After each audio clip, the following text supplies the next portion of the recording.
গল্পের নাম বিড়াল যখন আসামি। একটি ছোট গ্রামে ছিল এক দুষ্টু বিড়াল, নাম তার ট্যাপা।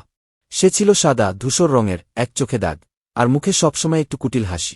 গ্রামের সবাই জানত, যেখানে দুধ সেখানে ট্যাপা। একদিন সকালে গরুর মালিক শিলাবাবুর ঘর থেকে এক হাঁড়ি দুধ চুরি হয়ে গেল। সকালের বাজারে সবাই বলাবলি করছিল, এটা নিশ্চয় ট্যাপার কাজ, কিন্তু প্রমাণ নেই। তবুও গ্রামের সবাই মিলে তাকে নিয়ে গেল পাখিদের আদালতে, কারণ সেখানে বক, হাঁস, কাক, পেঁচা সবাই মিলে বিচার করে। বিচারক পেঁচা হুজুর, অভিযোগকারী গরুর মালিক শিলাবাবু, আসামি ট্যাপা বিড়াল। পেঁচা হুজুর বললেন, ট্যাপা, তোমার বিরুদ্ধে দুধ চুরির অভিযোগ। তুমি কি দোষী?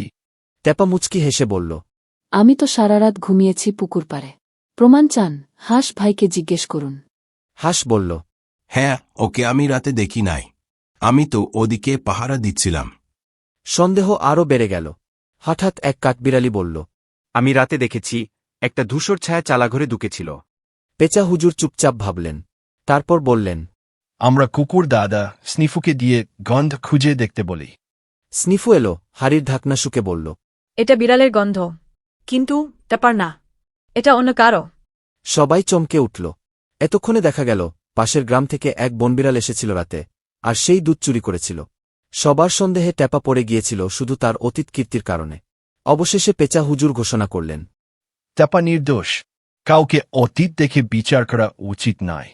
সবাই ট্যাপার কাছে দুঃখ প্রকাশ করল।